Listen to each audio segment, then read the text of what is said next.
parles de quoi dans ton podcast? De sexe ou quoi? Alors oui, mais pas que. Mais tu vas parler de quoi en fait? Des femmes qui ont la quarantaine flamboyante? Oui, mais pas que. T'es née en quelle année, toi? Celle du choc pétrolier. Ah, tu pourrais largement être ma mère en fait. Cette jupe en léopard, je peux la porter? Tu veux dire encore la porter? Et en même temps, fuck. Et en même temps, fuck. Et en même temps, fuck. Eh ben, je suis hyper ravie, Agathe, de me retrouver dans ton petit chez-toi. On peut dire la ville? On peut dire qu'on est à... Bah oui, on peut dire là, dans cette super jolie bourgade qui est Trouville. Alors c'est sûr que c'est radiophonique, donc vous n'allez pas comprendre, mais je suis dans une petite maison de pêcheurs, mais absolument adorable, comme toutes les bobos parisiennes en rêvent, avec un feu de cheminée. Donc si vous entendez des petits crépitements, bah écoutez, c'est normal. On est au mois de janvier et c'est vraiment un super moment pour faire une bonne flambée. Et en face de moi, j'ai une femme radieuse avec un sourire absolument exceptionnel. Je vous décris parce qu'une fois de plus, vous pouvez pas voir la personne qui est en face de moi. Et je suis très heureuse de t'avoir rencontrée, Agathe. Et j'aimerais bien savoir qui tu es encore mieux au bout de cette 45 minutes de podcast. Ok, mais je suis disponible à tout te dire. On peut dire déjà qu'on a bu 4 verres de vin et qu'on a mangé plus qu'il ne fallait des mezzés libanais. Écoute, j'ai prévenu les auditeurs que pour moi, il était toujours l'heure de l'apéro quelque part dans le monde. Donc je pense qu'ils ont compris qu'a priori, attention, l'alcool est dangereux pour la santé. On a abusé qu'avec modération. Mais oui, effectivement, on a fêté notre première rencontre autour d'un super restaurant avec un super service du reste. Et effectivement, mesdames, on a bu 4 verres à 2, je vous rassure quand même. Hein. Voilà.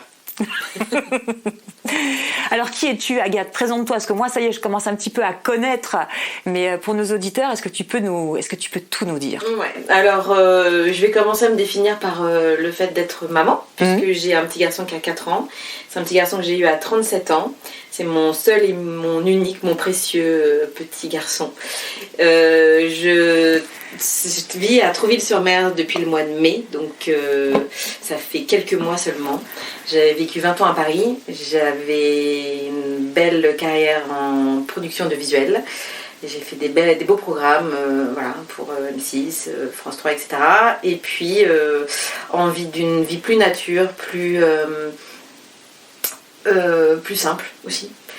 Et du coup on a décidé, j'ai décidé, parce que mon fils a 4 ans n'a pas décidé grand chose le pauvre, mais je l'ai emmené ici. On a tout changé de vie, voilà, il y a quelques mois. Changement radical. Changement radical, t'as quitté Paris. J'ai quitté Paris, j'ai monté une agence de com et je me suis appuyée sur mon expérience professionnelle dans la télé pour pouvoir créer de l'image, créer de la photo, créer du texte, et notamment un livre pour le coup, et créer ma propre activité, donc être libre géographiquement et libre de mes horaires pour pouvoir m'occuper pleinement de mon enfant en fait. Voilà. D'accord, donc changement radical après ce petit boubou qui est arrivé à 37 ans. Ouais, voilà, ça fait partie des motivations quand on attend un enfant depuis longtemps. Alors c'est pas forcément le fait d'avoir à 40 ans ou 35, peut-être que quand on a 25 et qu'on attend un enfant depuis longtemps, qu'on a fait des FIV, etc., ça arrive aussi, qu'on fasse un parcours de PMA jeune. Mais en tout cas, quand on attend un enfant depuis longtemps, moi c'était mon cas, le jour où il arrive, on a juste envie de profiter de chaque instant. Je savais qu'à 37 ans, et les conditions dans lesquelles j'ai eu cet enfant, ce serait peut-être le seul. Donc il aurait qu'une fois 3 mois, qu'une fois 4 mois, qu'une fois 5 mois, et si j'en profitais pas là, c'était perdu quoi. Donc j'ai tout fait pour m'adapter à lui. Et voilà. Après, aujourd'hui, je me rends compte qu'il ne faut pas oublier sa vie de femme et qu'il faut aller bien. Ça, c'est clair. On ne peut pas être d'abord maman, on doit être d'abord soi. Mais voilà, tous ces changements de vie professionnelle et de changements de vie de quotidien, c'est avant tout pour lui, ouais. Et je me permets quand même de rebondir, mais tu as le droit de ne pas me répondre. Tu dis que ça va être ton unique enfant, mais tu n'as que 40 ans. C'est vrai que j'ai 40 ans, j'ai 41 pour le coup, mais et quand en fait, ce qui est assez drôle, c'est que donc j'ai coécrit ce livre, Avoir un enfant à 40 ans, avec Annelise Pernotte, qui a eu son premier enfant aussi à 41 ans, donc pour le coup qui a été un peu plus avancé que moi. Moi je l'ai eu qu'à 37. Mais quand j'ai essayé d'avoir un enfant à 37, donc déjà j'ai mis 1 an, et puis j'ai été tellement paniquée parce que ma gynéco m'avait dit à partir de 35 ans, attention, grosse chute des ovules, et vous allez beaucoup moins produire, c'est très compliqué. Et moi ça m'a paniquée. Donc à 35 ans, il fallait absolument que je tombe enceinte, et quand j'ai eu cet enfant à 37, je me suis dit c'est vraiment le dernier. Après j'ai écrit ce bouquin, on a énormément de témoignages de femmes qui ont eu des enfants à 41, 42, 43, 45. 46 même, on a lu. Alors on en a une qui n'est pas dans le bouquin, mais on a une femme, c'était énorme, elle est allée voir son gynéco en disant écoutez, je sais pas ce qui m'arrive, mais je crois que c'est la ménopause, j'ai 49 ans. C'est une femme qui avait déjà 5 enfants d'origine maghrébine, et elle est allée voir sa gynécologue qui lui a dit mais en fait madame vous êtes enceinte. À 49 ans. Ouais, totalement naturellement, enfin elle n'était pas partie pour ça. Et quand on a écrit ce livre et qu'on a eu tous ces témoignages, je me suis dit mais ok, la science, les gynécos nous alertent, et c'est vrai, il y a une vraie chute hormonale, mais c'est possible en fait, et ça se passe bien. Et donc après, toi alors, et donc moi, oui, clairement, si je rencontre demain, voilà, l'homme... avec qui te donne envie de faire un deuxième enfant. Oui, je suis partante, oui. À 2. Voilà, 2. À 2. Et donc du coup, c'est à ce moment-là que tu as rencontré Anne-Lise et que vous avez eu vraiment le sentiment qu'il y avait un manque sur le sujet, et que vous avez décidé d'écrire un livre. Comment ça s'est passé en fait? La jeunesse, c'est quoi? Et comment il y a une multitude, c'est incroyable la richesse des témoignages que vous avez dans le bouquin, donc ça a dû être un travail phénoménal. Comment ça s'est passé tout ça? En fait, avec Anne-Lise, on s'est rencontrés autour de la communication digitale, parce qu'on est toutes les deux, elle était présente sur le digital, moi j'étais présente sur le digital. On a parlé, et finalement quand on a déjeuné ensemble, et ce qui est ressorti de notre conversation, c'était surtout notre parcours de maman. Et on se disait, ah oui, c'est vrai, on a eu des enfants tard toutes les deux, etc. Et on se dit, tiens, c'est marrant, il n'y a pas beaucoup de références sur la parentalité tardive. Alors, du coup, nous, on est quand même assez homme-femme, on n'est pas là juste pour parler des mamans, mais aussi des papas. Surtout que moi, le père de mon fils a 13 ans de plus que moi, donc il avait 50 ans au moment où Noé est né. Et donc on s'est dit, tiens, il n'y a pas beaucoup de références sur la parentalité tardive, il n'y a pas beaucoup de références sur notre état d'esprit, parce qu'on avait à peu près la même manière de voir les choses. Et on s'est dit, tiens, si on faisait un espèce de PowerPoint avec cette idée de bouquin, et on ferait le journal d'une quarantenaire qui tombe enceinte. Ok, pas de problème. On envoie ça chez Erol, parce qu'à l'époque, mon réseau télé fait que j'avais des contacts chez Erol. J'envoie juste chez Erol, et on nous répond tout de suite, rendez-vous. Donc avec un pauvre PowerPoint, quoi. Vraiment, on avait fait un truc un peu... Mais notre idée, on s'est dit, on y va. Notre idée, c'est d'écrire le journal d'une maman quarantenaire. Vraiment, on ne s'aide pas, quoi. C'est ça qu'on veut. On va chez Erol, on fait le rendez-vous, l'éditrice nous reçoit, nous dit j'adore cette idée, parentalité tardive, on n'a pas. Par contre, il nous faut un guide pratique. D'accord, donc elle a peu switché le modèle, quoi. Voilà, c'était plus non, votre histoire de journal, ça m'intéresse pas. Moi, ce que je veux, c'est un guide pratique. C'est quoi être maman tardive, etc. On se regarde avec Anne-Lise, on dit ok. Alors que sur le principe, vous étiez inflexible. Jamais, notre idée elle est trop géniale. Bon, au final, on a cédé en un quart de seconde. Et puis on est reparti en se disant bon, on a craqué là. Ouais, on a craqué. Mais en même temps, c'est trop cool. Oh, ouais, c'est trop cool. Erol quand même, quoi. Erol, on va l'écrire ce bouquin. Grave, on va l'écrire. Et on s'est posé. Et bon, voilà, moi j'ai un passif de journaliste, donc je savais exactement comment on allait structurer. Je lui ai dit, il faut des témoignages pour appuyer chaque propos, parce que c'est bien de dire des trucs, mais on n'est pas médecin. Et nous ne sommes que journalistes. Donc on n'a pas... on reporte des paroles des gens, des témoignages, c'est notre travail. Donc on est allé chercher des gens, et de fil en aiguille, vu qu'on est, voilà, on n'a pas 25 ans, donc de fil en aiguille, les copines de copines, et ça fait, et puis on est passé par les médecins en fait. Les médecins nous ont dit, bah moi j'ai une patiente, je vais lui poser la question, voilà, il y a pas mal de personnes aussi qu'on a en témoignage, c'est pas les vrais noms. Oui, bien sûr. Parce qu'ils voulaient bien témoigner, mais sans trop dire. On a eu quand même des parcours très spéciaux, des femmes qui ont fait des enfants avec des hommes homosexuels. Qui étaient en couple, et donc c'est la coparentalité, et ça se passe super mal, donc par rapport à l'enfant, etc. Ou même des personnes qui ont eu des enfants grâce au don de gamètes. Donc biologiquement c'est pas la maman, elle a juste porté son enfant, elle a fait appel à des dons. C'est difficile de le dire que l'enfant l'apprenne dans le livre, quoi. Donc on a un peu changé les noms. D'accord. Et je crois que tu m'as dit exactement combien de temps avait pris l'écriture de ce livre, ce qui est rigolo. Ouais, c'est 9 mois. 9 mois, c'est une grossesse. Ouais. C'est pas un fait exprès, c'est juste que vous vous êtes rendu compte, ah bah tiens, finalement, c'était vraiment un accouchement pour le coup. Après coup, quand on a commencé à écrire un peu l'histoire de ce bouquin, parce que quand tu écris un livre, après, il faut que tu fasses une espèce de communiqué de presse. Ouais. Et quand on s'est posé pour l'écrire, on s'est dit, bah tiens, on a commencé quand ? Ah, bah il y a 9 mois, tiens. Et ouais. À 2, hein. Donc oui. On veut dire c'est du travail. C'est beaucoup de boulot.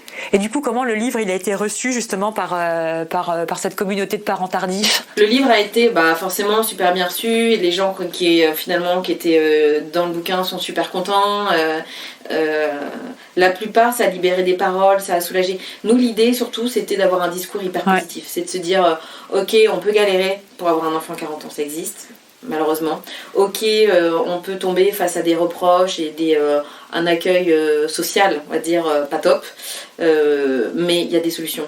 Et au final, si c'est ce que vous avez envie, c'est cool. Et nous, on va vous dire, nous, ce qu'on a vécu. Il y a beaucoup de nous, en fait, dans ce bouquin. Moi, il y a 2 témoignages de moi. Alors, on nous l'a reproché, on nous a dit, ouais, c'est complètement auto-centré. Vous avez des témoignages de vous, de votre vie. En fait, on est maman quarantenaire et on a vécu des trucs difficiles, peut-être. Donc, c'était aussi histoire de dire, vous n'êtes pas seul. La plupart des gens nous disent on est hyper seul dans notre parcours de PMA, on est hyper seul alors que c'est quand même très répandu. On est hyper seul dans notre désir d'enfant tardif, on est hyper seul dans notre quête de dons d'ovocytes. Les gens sont très seuls et on parle pas. Et ce bouquin c'était une manière de dire en fait vous n'êtes pas seul, vraiment. En tout cas moi c'est ce qui m'a vraiment plu dans le livre et vraiment je vous encourage si vous l'avez pas encore à aller le chercher. C'est exactement ce que tu disais, c'est oui il y a des problèmes mais oui on est vraiment dans la recherche de solutions et il n'y a jamais de misérabilisme dans ce livre. Il y a toujours une version toujours positive et c'est exactement ce que tu disais, on peut avoir des emmerdes mais on s'en sort. Et c'est vraiment pour ça que j'ai voulu te contacter et que je suis vraiment très chanceuse que tu aies dit oui parce que ça colle quand même complètement avec mon concept de oui effectivement on peut avoir des écueils, que ça soit au moment de le faire, que ce soit des grossesses aussi qui peuvent se passer de manière plus ou moins compliquée, des accouchements, des suites d'accouchements, on va voir ça pendant les prochaines minutes, mais en tout cas c'est vraiment cet esprit toujours positif et on rit un peu parfois à travers les larmes, quoi. En tout cas, moi, il y a des témoignages qui ont été vraiment excessivement touchants. Et je voulais commencer justement par ce désir de grossesse. Alors, on en a parlé du désir de livre. Est-ce que pour toi, l'horloge biologique dont on parle, c'est vraiment un problème purement hormonal et purement scientifique, ou est-ce que tu penses qu'il y a une pression sociale aussi qui fait qu'à un moment on se dit oh putain il faut que je fasse un enfant? Ce que tu disais un petit peu tout à l'heure, là j'ai 35 ans, ou est-ce que c'était parce qu'il faut faire cet enfant? En fait la pression sociale elle existe de moins en moins et quand tu es dans le cercle un peu parisien tu te rends compte que les femmes elles pensent à quoi aujourd'hui? C'est à congeler leurs ovocytes. C'est de se dire ok je sais que plus je vais vieillir et plus ça va être compliqué, moi j'ai pas envie d'avoir un enfant donc la pression sociale n'est pas subie, j'ai juste envie de congeler mes ovocytes et j'ai juste envie qu'on me l'autorise. Aujourd'hui malheureusement en France pour pouvoir congeler tes ovocytes il faut que tu donnes tes ovocytes pour qu'une famille procrée. C'est la seule condition pour laquelle on peut congeler tes propres ovocytes. D'accord. Tu peux réutiliser toi. Donc si t'as pas envie de donner tes ovocytes pour quelqu'un, c'est mort en fait en France. Tu peux pas congeler tes ovocytes. D'accord. À l'étranger. Donc aujourd'hui la pression sociale, en tout cas sur les entre guillemets working girls, les filles qui sont un peu dans une vie autre, qui ne pensent pas au jour de la famille, elles sont pas soumises à cette pression. La question de l'autre, c'était quoi déjà? Est-ce que c'est une pression sociale ou est-ce que c'est juste notre corps à un moment qui fait vraiment l'horloge, quoi, qui fait tac tac tac? Il y a des témoignages comme ça où à un moment une femme dit j'ai senti dans mon corps quelque chose changer, j'étais prête à avoir un enfant. Alors moi j'ai eu ça. À partir de 35-36 ans, c'était vraiment physique. C'est-à-dire que je ne pensais qu'à ça. Je voulais absolument avoir un enfant. J'avais la douleur physique de ne pas être maman. Ouais. Et ça m'a interpellée. Quand j'ai écrit le livre, je suis allée voir des gynécologues obstétriciens en leur disant mais est-ce qu'il y a une explication biologique?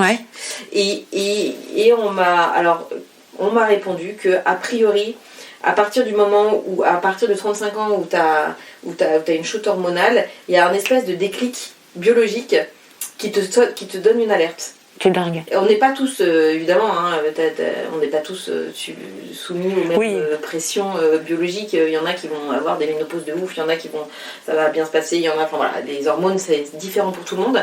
Mais en tout cas, moi j'étais fortement soumise à cette pression hormonale. Que ton corps t'a ordonné, quoi. Mon corps me demandait un enfant. Ouais. Et les femmes qui sont en désir d'enfant, souvent vont te dire que la détresse est physique. C'est-à-dire quoi, tu sens tes hanches quasiment qui s'écartent pour laisser passer un bébé, etc. Je vais te dire un truc dingue, c'est que j'étais pas du tout enceinte.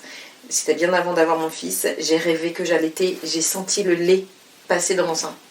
Vraiment. Ah oui. Non, c'est vrai.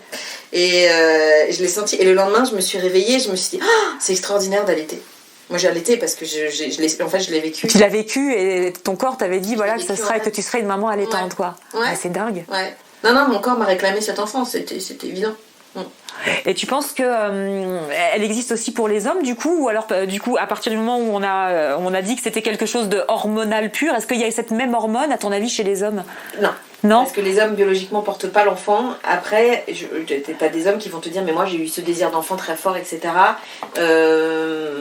C'est plus, par exemple dans un couple, il y a un moment donné où on arrive à un stade où l'homme a envie de s'occuper d'un enfant, de penser à quelqu'un d'autre que lui. C'est plus un espèce de raisonnement en fait chez les hommes. Mais du coup ça n'a rien à voir avec l'âge.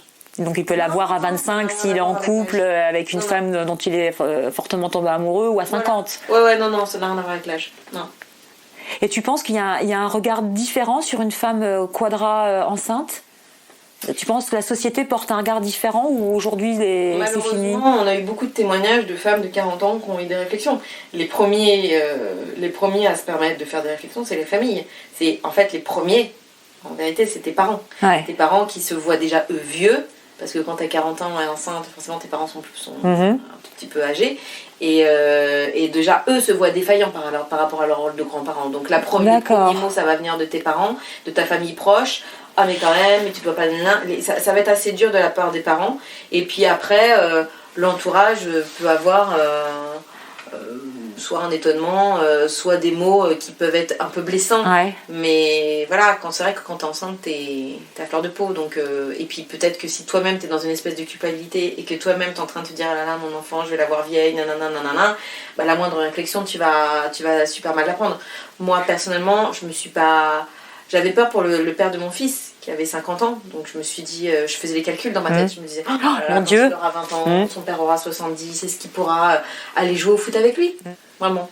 Parce que moi je me souviens quand même moi j'ai eu ma petite dernière à 40 ans et je me suis dit, je suis allée au seul cours d'accouchement parce que finalement j'arrive pas à me retrouver avec autant de baleines que moi qui vont me parler des mêmes problèmes, j'ai un petit peu de mal avec ça.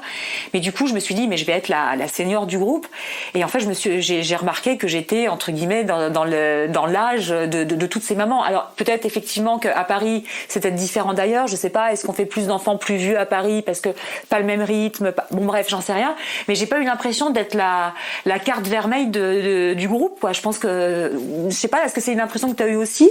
Oui, non, mais à Paris, c'est un monde. C'est un monde à part. Parce que même à l'école, je vois, il y a des mamans ou des papas à cheveux blancs, quoi. Ou enfin, on va dire poivre et sel. Donc, mais je les crains au moment où j'étais enceinte. J'étais un peu plus rassurée au moment où je me suis confrontée aux femmes enceintes et puis ensuite à me retrouver, entre guillemets, avec des gangs de mamans quadra. Mais effectivement, ouais, la famille peut être un truc un peu compliqué. Ouais, le pire, c'est la famille, en fait. Parce que maintenant, on est quand même, principalement dans les grandes villes, mais on est un peu plus sur des œufs parce qu'on sait que la morphologie de la famille est en train d'évoluer. Ouais. On sait que 2 hommes, 2 femmes avec un enfant, tu commences à te dire, tiens, c'est peut-être les 2 mamans. Enfin, ouais. tu vas pas t'aventurer sur un terrain à dire, ah, vous êtes Enfin, non, tu le fais pas. Donc, et quand tu vois un papa un peu cheveux blancs qui est à la sortie de l'école, tu vas un peu sur des œufs. T'es pas principal, non, ça va, je pense. Mais j'en ai parlé dans un podcast qui est passé sur l'épisode 1. Moi, on m'a pris, j'avais ma grande fille et j'avais Sacha. Et à Bordeaux, il y a un monsieur qui me regarde comme ça, ah, elle est mignonne cette petite fille. Et il regarde ma grande, il me regarde moi, il me dit, mais vous êtes la grand-mère? Et là, je me suis dit, je vais le tuer, en fait. J'ai dit, comment ça, la grand-mère? Enfin, tu vois, je vais pas raconter le truc, mais franchement, ça m'a fait un drôle d'effet, quoi. J'ai quand même très très très mal vécu la chose, hein, je t'avoue, mais du coup c'était plausible. Moi j'ai été maman à 21 ans, ma fille c'était il y a 2 ans, donc elle avait 22, 23 ans. C'était pas complètement fou que je puisse être la grand-mère. Mais quand même, j'ai quand même très mal pris la chose, quoi. Alors après, je ne suis que avec ma petite dernière, il n'y a pas de problème. Mais quand t'es avec les deux, effectivement, c'est... Comme tu dis, on marche sur des œufs, et lui, il n'a pas marché du tout sur des œufs. Ouais, mais en fait, le truc, c'est que... On a eu ce témoignage d'un homme qui a eu son enfant à 58 ans. Et donc, à la sortie de l'école, un jour, enfin souvent d'ailleurs... Les gens lui disent « Ah, vous êtes le papy, etc. » Et lui se sent hyper valorisé parce qu'un homme qui devient père à 58 ans, c'est un homme qui a une femme jeune, c'est un homme viril. Et lui, il adore dire « Ah non, je suis papa. » Donc c'est toi, c'est un peu, voilà. Chez les hommes, c'est différent. Chez les femmes, ouais, effectivement, ça fait peut-être plus... peut-être... Moi, je pense en premier lieu, appel à notre premier truc, c'est notre culpabilité, tu vois, et notre défaillance de se dire est-ce que je vais y arriver, est-ce que j'ai pris une bonne décision, est-ce que je suis à la hauteur physiquement, c'est surtout ça en fait. Du coup, tu leur dis quoi à nos mamans quadra qui sont soit en devenir d'être enceintes, soit près d'accoucher? T'as envie de leur dire quoi justement sur cet item-là? Moi, j'ai envie de leur dire, comme dans tout dans la vie, c'est soyez fiers de ce que vous êtes, quoi. Ouais. Voilà. T'es maman, et puis je peux te dire, alors au début quand t'as un bébé qui a 3 mois, t'es peut-être pas au top de ta beauté, hein, on va pas se mentir, mais après faut remonter la pente, quoi. Faut remonter la pente, faut prendre soin de soi, faut être jolie, faut être une belle maman. Moi je me suis toujours dit, je veux que mon fils il soit fier de sa maman, quoi. Et j'ai jamais lâché l'affaire en fait. Et en même temps, fuck. Voilà. Exactement. Alors, justement, on va parler maintenant un petit peu de la fertilité.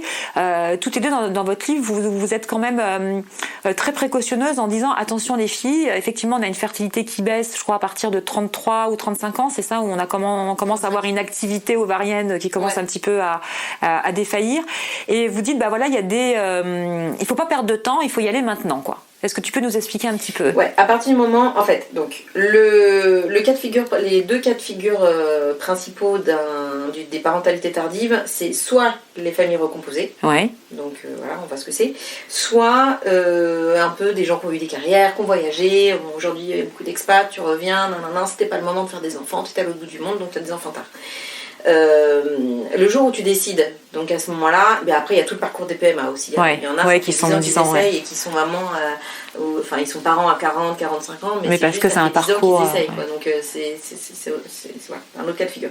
Si à 35, 36, 37 ans, on rencontre quelqu'un, on a envie de faire un enfant, et il faut pas attendre et se dire ok, on va attendre, on va peut-être attendre la fin de ma période d'essai. Moi j'ai une copine comme ça, à 40 ans, je vais attendre la fin de ma période d'essai, je vais ceci, le jour où elle a vraiment voulu, c'était fini. Il faut pas attendre en fait. Après, à partir de 35 ans, t'as envie d'avoir un enfant, t'essayes 3, 4, 5, 6 mois, passer 6 mois, ça marche pas, tu vas directement faire un bilan.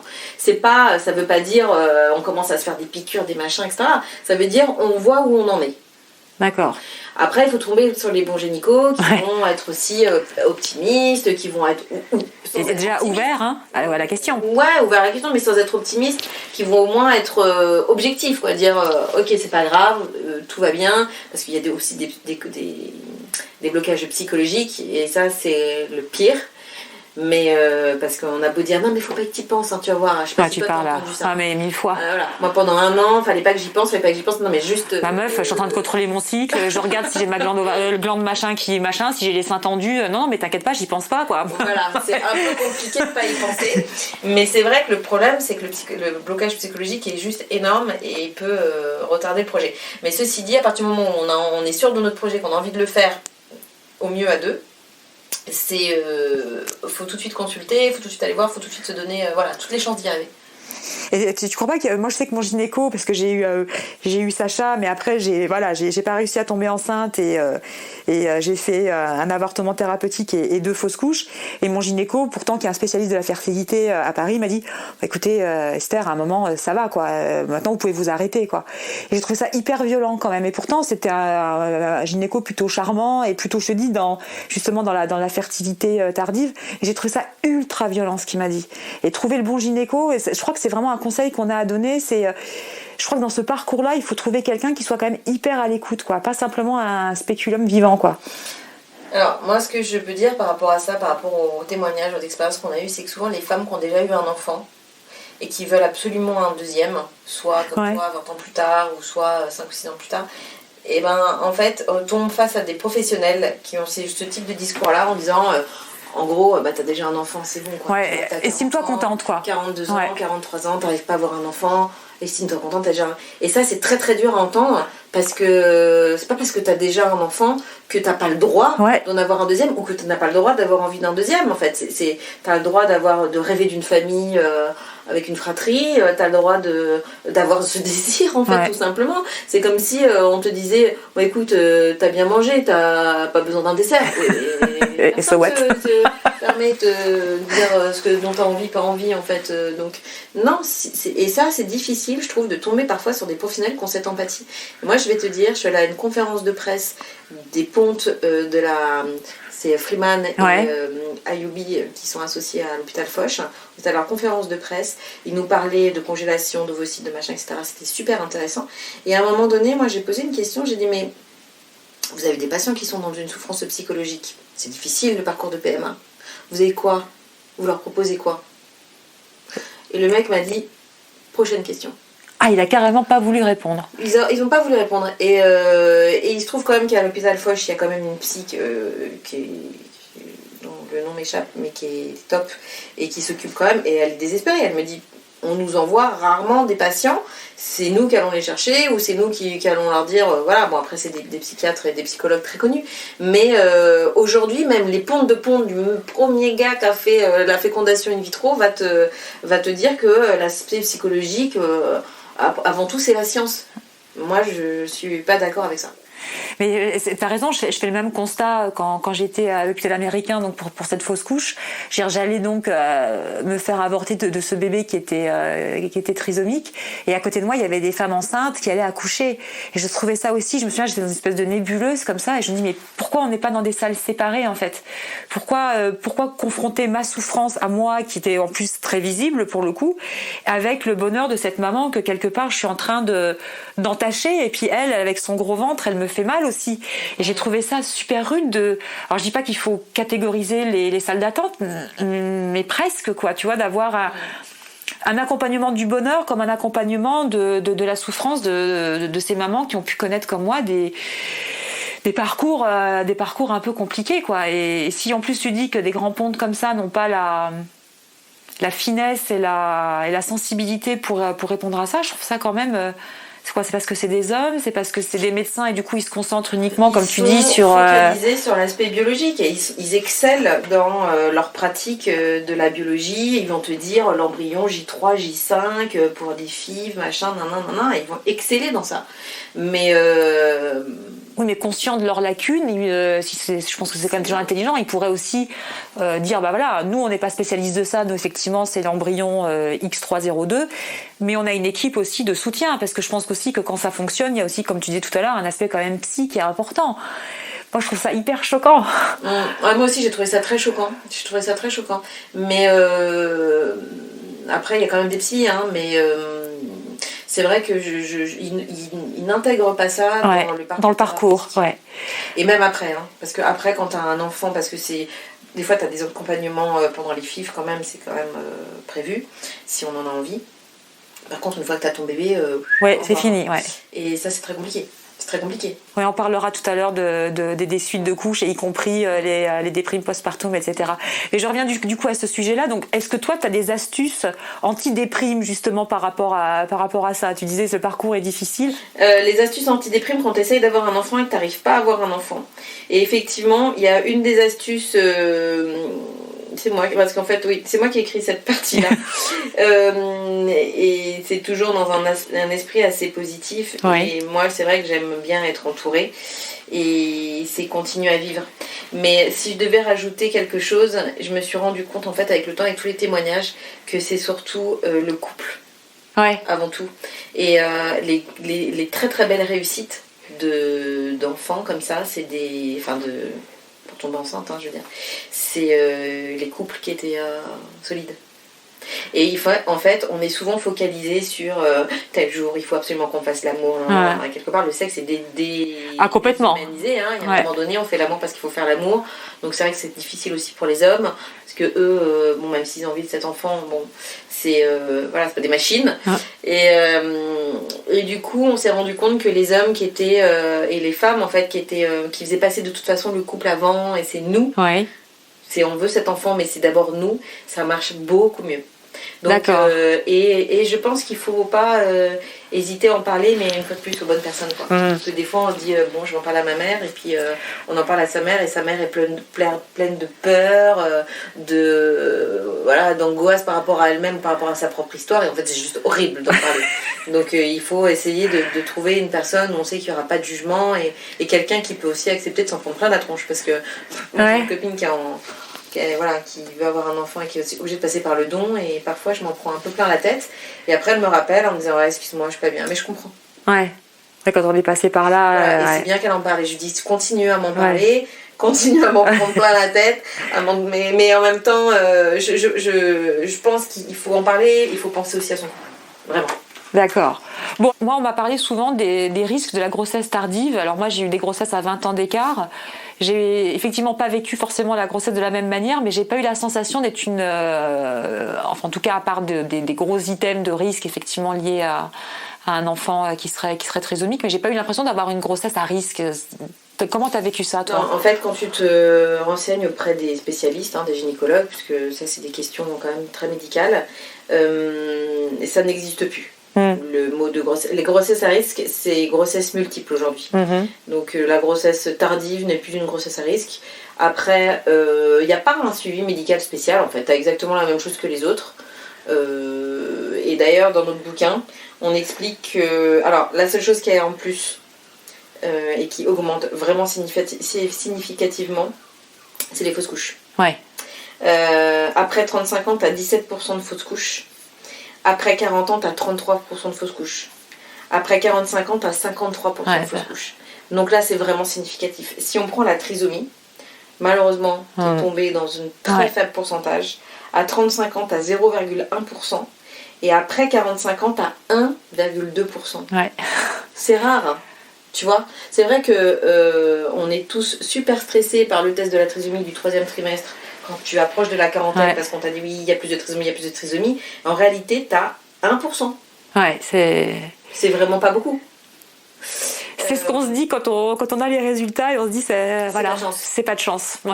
Et après, tu as l'hypertension. C'est vrai, quand on vieillit, parce que notre corps vieillit, donc forcément, on a bien remarqué qu'en vieillissant, il y a des choses qui vont moins bien. Et du coup, la grossesse, il y a par exemple de l'hypertension, mais l'hypertension, on peut en faire à tout âge. Ce qui peut arriver, c'est que tu passes en hyperhypertension, c'est la pré-éclampsie. Et là, pour le coup, tu as un petit traitement, mais c'est rien du tout. Et c'est pareil, tu as entre 40 et 45 ans, tu as 10%. Et entre 30 et 35, tu as 5%.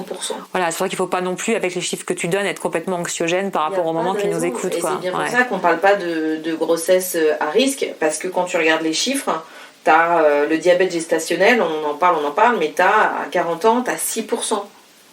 À 30 ans, tu as 3%. Donc on passe de 3 à 6. Et voilà, la trisomie, on passe de 0,1 à 1.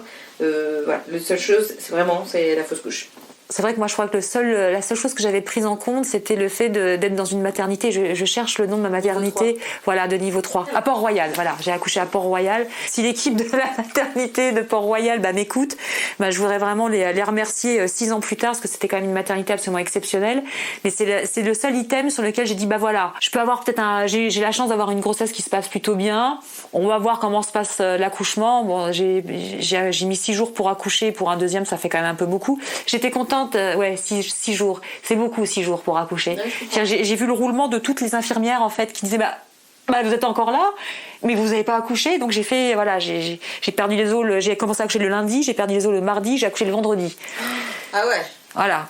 Donc c'est un grand moment. Du reste, c'était drôle, mais et puis l'équipe était vraiment formidable. Mais c'est la seule chose que j'avais voulu, c'est dire je vais dans une maternité où s'il y a un problème, je sais que le bébé va être pris en charge tout de suite. Oui, alors s'il y a quelque chose qu'on peut pas faire à 40 ans quand on est enceinte, c'est d'accoucher en maison de naissance. Donc il y en a pas énorme. Ça je savais pas. En France, on est à 9, je crois.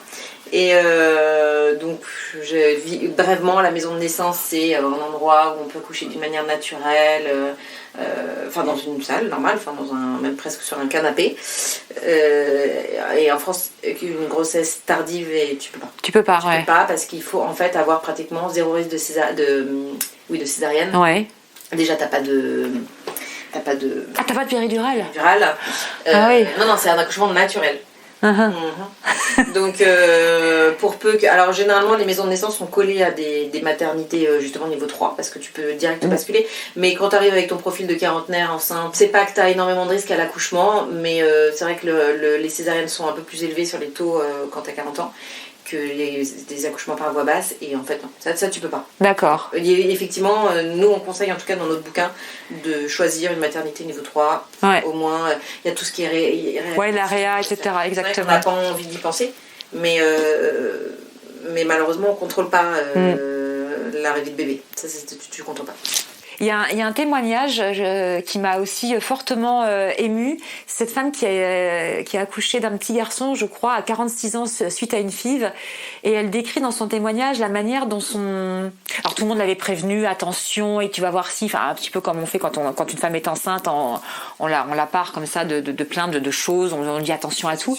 Et en fait, elle disait, mais en fait, j'étais prête. J'étais prête à tout vivre, mon corps était prêt, ma tête était prête. Et j'ai trouvé ce témoignage fabuleux, quoi. Comme si... Oui, c'est génial d'avoir un enfant à 20 ans, et moi aussi je vois finalement la différence entre mes 2 grossesses, et je me dis que j'étais beaucoup plus prête à accueillir ce bébé, même si j'adore mes 2 filles de la même manière, mais c'était différent quand même à 40 ans. Qu'est-ce que t'en penses? En fait, ce que je pense, c'est qu'il faut pas oublier, et en fait c'est comme ça un peu pour tous les aspects de notre vie, en fait, quand tu as vécu 40 ans, t'as quand même 40 ans d'expérience, 40 ans de rencontres, 40 ans de voyage, 40 ans de vie professionnelle. Enfin, t'as 40 ans de vie. Quand t'as 20 ans, t'as 20 ans de vie. Donc, et la différence qui se passe dans ce temps-là, c'est des apprentissages, des compréhensions, des prises de conscience. Et effectivement, à 40 ans, t'as beaucoup plus de prises de conscience, beaucoup plus de rencontres, beaucoup plus de claques dans la gueule aussi, et beaucoup plus de... Donc, ce qui fait qu'il y a un moment donné, les choses que tu les décides en conscience. Tu sais pourquoi tu as décidé ça aujourd'hui. Tu sais pourquoi tu veux ça. Parce que il y a des choses que tu as pu tester, bien, pas bien, et voilà. Donc ton chemin est un petit peu plus tracé. Et c'est vrai que cette maturité que tu peux avoir à 40 ans, elle est issue d'une histoire, de ton histoire. Et c'est vrai que je pense même par rapport à nos valeurs, il y en a un chapitre comme ça que du coup moi j'ai écrit sur les valeurs. C'était important pour moi je connais mes valeurs à 40 ans, à 20 ans je savais pas exactement ce qui était important pour moi, je me construisais, tu vois, j'étais pas finie en vrai. Donc là, à 40 ans, je suis pas complètement finie. S'il te plaît.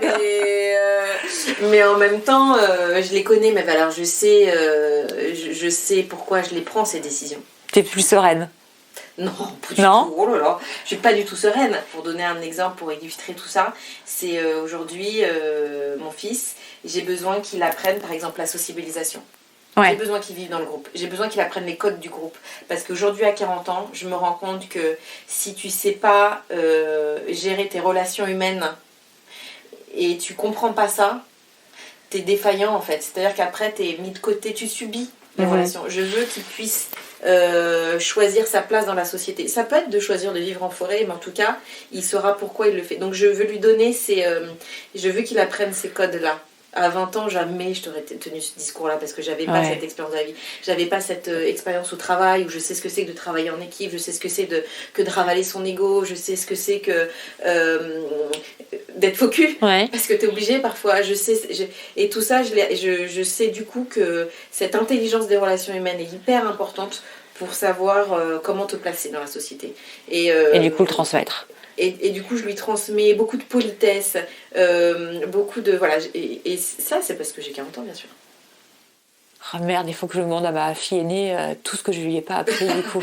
Après 20 ans, je pense que c'est plus de l'instinct. Ouais, c'est possible, de la spontanéité, et c'est beau aussi. Ouais. Parce que finalement, un enfant, il a tout en lui. Toi, quand t'as 40 ans et que t'as lu tes 15 bouquins sur l'éducation positive, et après, bah non, faut ceci, faut cela, finalement, tu l'orientes vers ce que tu penses être bien. Mais finalement, il a tout l'enfant. Si tu le laisses en lui disant juste ah bah non, tu peux pas insulter une vieille dame et bah non, tu peux pas manger avec les pieds sous la table, grosso modo tu lui donnes 2-3 bases, après il sait faire. Mais c'est vrai qu'à 40 ans, c'est plus profond, plus réfléchi. On va souvent d'ailleurs malheureusement on est tellement impliqué que parfois on est trop impliqué et que tu as beaucoup d'enfants qui sont hyper actifs et qui sont en fait ce qu'on appelle HPI, c'est-à-dire qui sont tellement stimulés intellectuellement par des parents comme nous, voilà, que il leur faut des explications après à tout. Et pourquoi les portes de métro? Ma co-auteure Anne-Lise, son fils, il lui demande à 4 ans ou à 5 ans, il lui demandait quel est le mécanisme des portes de métro. Pourquoi ça fait ça comme ça? Ah oui. À 4 ans et demi, 5 ans. Pourquoi il y a la guerre? Pourquoi c'est peut-être aussi, tu vois, l'écueil de la parentalité tardive. C'est qu'à un moment donné, il faut savoir lâcher prise et être dans la spontanéité qu'on a à 20 ans, en fait. Alors, toujours en parlant du bouquin, alors là, il y a 2 choses qui m'ont scotché que je connaissais pas du tout. J'ai complètement découvert. Le premier, c'est le projet de naissance. Et la deuxième chose dont je voudrais que tu me parles, c'est les doulas. Parce que là, franchement, j'ai été sur le cul. Je dis, mais une fois que c'est écrit, on se dit, bah évidemment, pourquoi on n'y a pas pensé? Mais ça m'a scotché. Est-ce que tu peux m'expliquer le concept du projet de naissance? Je t'avoue que moi aussi j'ai été étonnée dans l'enquête, on est tombé sur des personnes, et notamment c'est possible dans les maternités très respectueuses, je sais plus, il y a un label maternité respectueuse, ça semble logique quand tu as une maternité d'être respectueuse des naissances, mais bref, je reprends. Donc oui, effectivement, moi aussi j'ai été étonnée d'apprendre ça dans mon enquête. Il y a des femmes qui font des projets de naissance, c'est-à-dire qu'elles disent je ne veux pas de forceps, c'est de moins en moins utilisé. Je veux que ce soit mon mari qui coupe le cordon ombilical. Je veux pas d'épisiotomie. Et en fait, tu décris ce que tu veux. Alors, c'est hyper étonnant quand on est français parce qu'on se dit bah oui, mais enfin, l'équipe médicale, elle sait très bien ce qu'elle a à faire. Enfin, si on fait une épisiotomie, c'est qu'on n'a pas le choix. Mais si. Ah, si, ouais. En fait, si. Et c'est ça qui est très étonnant, c'est que tu peux... moi, j'ai été étonnée parce que moi, à mon accouchement, on a coupé le cordon. On n'a rien demandé à personne. On m'a fait une épisiotomie parce qu'il y a eu un moment de panique. Et puis, voilà. Et tu te retrouves avec tout un tas de décisions que tu subis. Mais c'est très américain quand même. C'est ça vient de... C'est un peu contractuel. Ouais. Ça vient des États-Unis. C'est un peu contractuel. Mais alors, un projet de naissance, tu dis ce que tu veux dans l'idée. Mais tu peux dire je veux un accouchement par voie basse, si à un moment donné il faut faire une césarienne, ton projet de naissance il va voler en éclats. Mais tu peux dire au moment où tu vas accoucher, tu peux dire ce que tu souhaites en fait, c'est un souhait, c'est un vœu. Mais quelle que soit la maternité, du coup, c'est quelque chose qui peut être acté et tu donnes ça à ton chirurgien ou en tout cas à l'équipe qui va t'accueillir. Tout à fait. C'est incroyable. Ouais. Et en fait on est un peu mais ça c'est très français parce que déjà voilà, c'est le corps médical, ils savent, et puis on a un petit peu c'est comme si on se mêlait de ce qui ne nous regardait pas, mais en fait c'est mon corps. C'est mon corps. C'est mon corps. Donc, mais c'est vrai qu'on a toujours le prestige de la blouse blanche, on n'ose pas dire. C'est vrai. Et du coup, ça m'a complètement scotché. Je me dis, est-ce que ça existe vraiment? Est-ce que c'est juste un vœu pieux que de pouvoir... Et comment ça peut être accueilli justement par un corps médical qui parfois peuvent te prendre ça un petit peu de haut, quoi.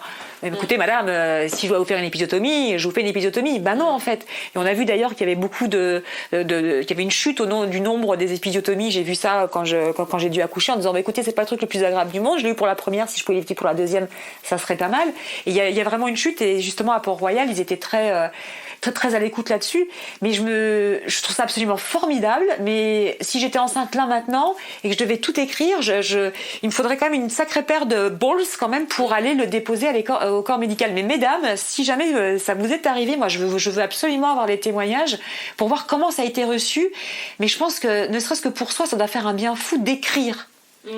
Et finalement, quelque part, de reprendre possession de son corps, parce que quand on est à la maternité, alors je veux pas faire peur à celles qui y sont, mais c'est vrai que ton corps, à un moment, tu le donnes un petit peu à l'équipe médicale, quoi. Tu viens voir à combien ton col est ouvert. Enfin, c'est un truc que tu sais pas toi, en fait. Voilà, oui, mais bien sûr, mais ce que je veux dire, c'est qu'à un moment, ton corps, et tu t'es là, les jambes écartées, c'est quand même très particulier. Et j'ai trouvé ça génial de pouvoir reprendre possession en disant, écoutez, ça, c'est le nom, en fait. Tu sais, en fait, faire un projet de naissance, c'est comme quand t'achètes une maison, à un moment donné, tu t'intéresses au sujet. Et si tu commences à écrire un projet de naissance, ça veut dire que tu vas t'intéresser à ce qui peut t'arriver. Et il y a plein de femmes qui partent se faire accoucher, qui ont anticipé le avant, le après, le truc, le machin. Mais le jour de l'accouchement, elles se disent bon, bah, de toute façon, je suis dans une super maternité, ça va bien se passer, etc. Donc elles se sont pas réellement renseignées sur ce qui va se passer à ce moment-là. Et le jour où tu te dis, ah, tiens, je vais écrire mon projet de naissance, ou tout du moins, je vais en parler avec la sage-femme, qui est aussi là pour ça. Ça veut dire que tu t'intéresses à tout ce qui peut t'arriver ce jour-là. À toi et à ton bébé. Les os, comment les perd, qu'est-ce qu'il peut, et à quel moment on peut sortir le bébé, et si le bébé est en siège, et si le bébé est machin, et moi, à quel moment je vais être. Parce qu'on n'en parle pas, en fait, quand on va te recoudre, etc., quand on va te faire ta péridurale, à quel moment c'est possible, pas possible, voilà, les douleurs, et on en parle un petit peu au cours de préparation à l'accouchement, mais moi j'ai fait pratiquement tous les cours de préparation à l'accouchement, on m'a pas parlé d'épisiotomie, tiens, c'est bizarre. Pas une fois. Ah non, et je savais ce que c'était, mais je savais pas en fait qu'on te coupait un nombre de tissus hallucinant et que pour recoudre ça allait prendre 3/4 d'heure en fait. Je vois l'image encore. Et du coup, c'est là qu'interviennent interviennent les doulas, pardon. Alors les doulas, elles interviennent pas forcément au moment de l'accouchement. Les doulas, elles sont ce qu'étaient les femmes dans... je sais pas, imagine une communauté un peu comme une communauté d'Indiens ou des populations un peu plus ancestrales qui ont gardé des rituels et qui ont gardé... les doulas, elles sont issues de ça, c'est-à-dire de transmission de femme à femme, de féminité, de maternité, voilà. Et on était avant, on se transmettait de mère, de grand-mère, de tante, de sœur, on se transmettait nos histoires, on se transmettait notre expérience de femme à femme en fait. Et aujourd'hui malheureusement c'est complètement perdu. Rares sont les mères qui parlent de sexualité, de maternité, de grossesse, d'accouchement. Malheureusement, à part te dire ah ben je me souviens quand t'es née. Des détails. Ah ben je t'ai senti passer ma fille. Voilà, qui n'ont pas d'intérêt. Et les doulas sont là pour t'écouter déjà, pour te rassurer sans jugement, pour te parler avant, t'expliquer un petit peu les choses, que c'est normal, ce que tu traverses, etc. Pour t'aider. Donc parfois, moi je tombais sur une doula qui voulait aller m'acheter mes couches, bon ça c'était après l'accouchement, qui tricotait pour l'enfant, et qui était plus là comme une maman, une grand-mère. Et après, elle peut être là aussi à la maternité. Par exemple, les femmes qui accouchent seules, ça peut arriver, elles peuvent faire appel à une doula qui va être là. Mais le mot doula, il vient d'où ? Ça a l'air d'être un mot. C'est quoi ? C'est indien ? C'est africain ? Je sais pas. Tu sais pas ? Mais je peux pas te dire. D'accord. J'ai pas la réponse. Alors, ce qui m'a. On a discuté un tout petit peu pour préparer ce podcast. Tu m'as dit que de manière complètement incroyable, il y avait beaucoup de doulas en Normandie. Ouais, en Normandie, on a pas mal de doulas et on a des. Ça va paraître bizarre peut-être à beaucoup de femmes, peut-être si on a beaucoup de parisiennes, ça va peut-être pas trop les étonner, mais on a des cérémonies autour de l'utérus ou des bénédictions. Et c'est-à-dire que, alors ça c'est pour les ultras, moi je l'ai jamais fait personnellement, mais il y a une espèce de philosophie qu'on se transmet. Pareil, je suis pas vraiment allée chez les ultras, mais dans le respect du cycle de la femme. Donc là, c'est en dehors de la grossesse, de la maternité, etc. Mais après, tu reprends ton cycle. Je sais qu'une fois que tout est remis en place, tu reprends un cycle et on t'apprend que c'est normal d'avoir une période où tu as beaucoup d'énergie parce que tu es en train d'ovuler. Et puis une fois que ton ovule est passé, éjecté, tu as un petit peu moins d'énergie. Et après, pendant tes règles, c'est une période de sommeil où t'as pas forcément envie de faire plein de trucs. Enfin, de toute façon, physiquement, t'as pas envie de sauter partout. Clairement. Après, on subit différemment nos cycles. Voilà. Mais c'est vrai, ici, il y a cette philosophie d'être femme au sens un peu cosmique. Ouais. C'est assez chouette. Moi, je trouve ça fabuleux, quoi. Je me suis posé la question, c'était par rapport à la mer, les marées, la lune, notre cycle de 28 jours, ou si c'était cette proximité-là. En fait, il y a beaucoup de réunions de femmes au moment de la pleine lune, parce que c'est le moment où toute la femme est complètement connectée. On le sent de toute manière. On le sent, mais après, il y a des femmes qui vont me dire, ah non, mais moi, mais pas du tout, ça me parle pas du tout. Il y a des femmes qui sont très ouvertes à ça. Après, on a des niveaux de spiritualité qui sont différents d'une femme à l'autre, et on a des niveaux de connexion avec les autres et avec l'univers qui est différent. Ici, c'est vrai qu'il y a... c'est une terre très connectée. En tout cas, voilà, effectivement, moi, pour le coup, il y aura plus d'enfants, ça c'est sûr. Là, je suis date limite de consommation. Mais franchement, là, cette découverte des doulas, je vais vraiment les conseiller. Et d'ailleurs, sur le blog, je mettrai toutes les adresses. Si vous n'avez pas encore, mesdames, achetez le bouquin. Alors, donc là, on a accouché. Et il y a aussi une autre remarque que vous faites dans le livre, toutes les deux, c'est que les mamans quadras seraient plus sensibles à l'allaitement qu'à un autre âge. Est-ce que tu peux revenir là-dessus ? Pourquoi on serait plus sensible à nos boobs à ce moment-là ? En fait, c'est les questions de l'engagement. Ouais. C'est la question de l'engagement et la question parfois de se dire c'est mon dernier, est-ce que je vais jusqu'au bout de l'expérience ? Ah, d'accord. Et de se dire ok, je vais peut-être tenter l'allaitement parce que c'est mon seul enfant, mon unique enfant, mon dernier enfant, peu importe. Mais c'est le côté un peu engagé.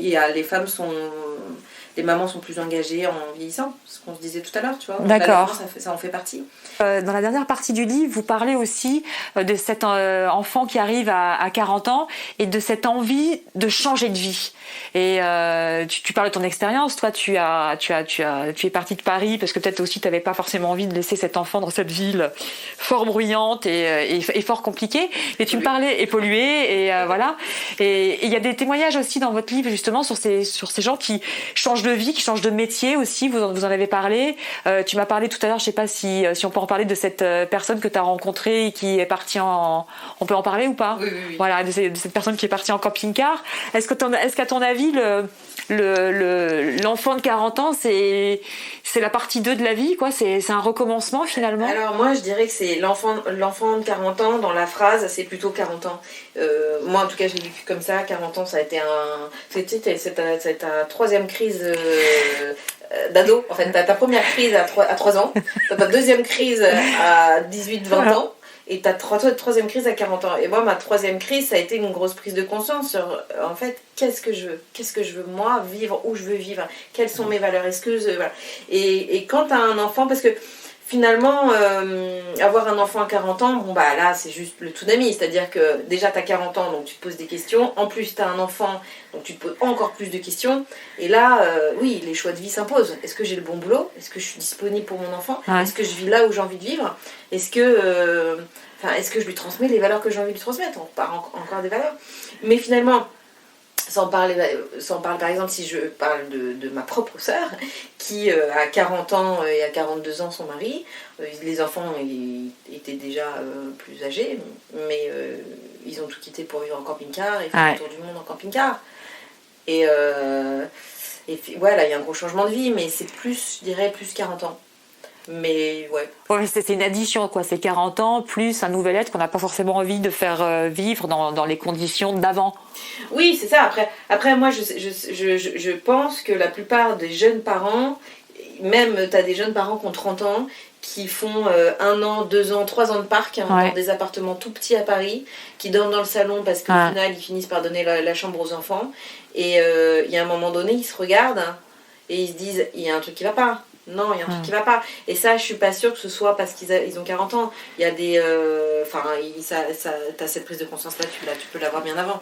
À un moment donné, t'as pas forcément envie de proposer toujours le même parc à ton fils et cet appartement tout petit, parce qu'à Paris, ou alors t'habites en banlieue et que du coup, ton enfant est élevé par une nounou, parce que le temps que t'ailles de ton travail à chez toi...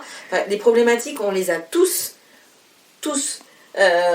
fait tourner dans notre tête 15 000 fois. Est-ce que j'habite loin de Paris mais je me fais du transport donc je prends un, ou est-ce que je vis dans Paris et c'est plus petit mais en même temps j'ai tout à côté? Enfin, on s'était tous posé cette question. Et au final, je crois que quand t'as 40 ans, que t'as un gamin en bas âge, qu'il se fait des bronchiolites de malade parce que c'est hyper pollué, que la nounou te coûte 3 bras et demi, que t'as des gens dans la rue... Voilà, moi je commençais à en avoir marre de voir mon fils à 3 ans qui me disait « Mais maman, pourquoi les gens ils dorment par terre? Et pourquoi la personne elle n'a pas à manger? Pourquoi on te demande de l'argent ?» Et moi j'ai considéré que c'était trop tôt. Voilà. J'ai considéré que c'était trop tôt pour répondre à ces questions. Là, il a toute la vie pour savoir qu'effectivement il y a des gens qui vivent dans la rue, il y a des gens qui vivent dans des pays en guerre. Non, à 3 ans, on regarde les oiseaux, on regarde les bateaux, on regarde la mer. Voilà. Ça c'est mon point de vue. Donc ça veut dire que tu ne regrettes pas du tout ta décision d'avoir pris tes clics et tes claques pour être dans cette maison de pêcheurs c'est ça. Au bord de la mer. Agathe, merci. C'était ce premier podcast et tu peux pas savoir la joie que j'ai eue de le partager avec toi. Voilà, j'espère que j'ai pas dit trop de bêtises. Merci d'avoir écouté ce podcast invité. Abonnez-vous, likez, partagez, laissez-nous un commentaire et aussi retrouvez-nous sur notre compte Instagram et en même temps fuck. Assistante de prod, Mélanie Scache. Moyens techniques, École de journalisme ISFJ Paris et Rémi Gustafsson. Mixage et sound design, Karl Moreau. Illustration, Marie-Félix. Et musique originale, Menikans Design. Et en même temps, fuck.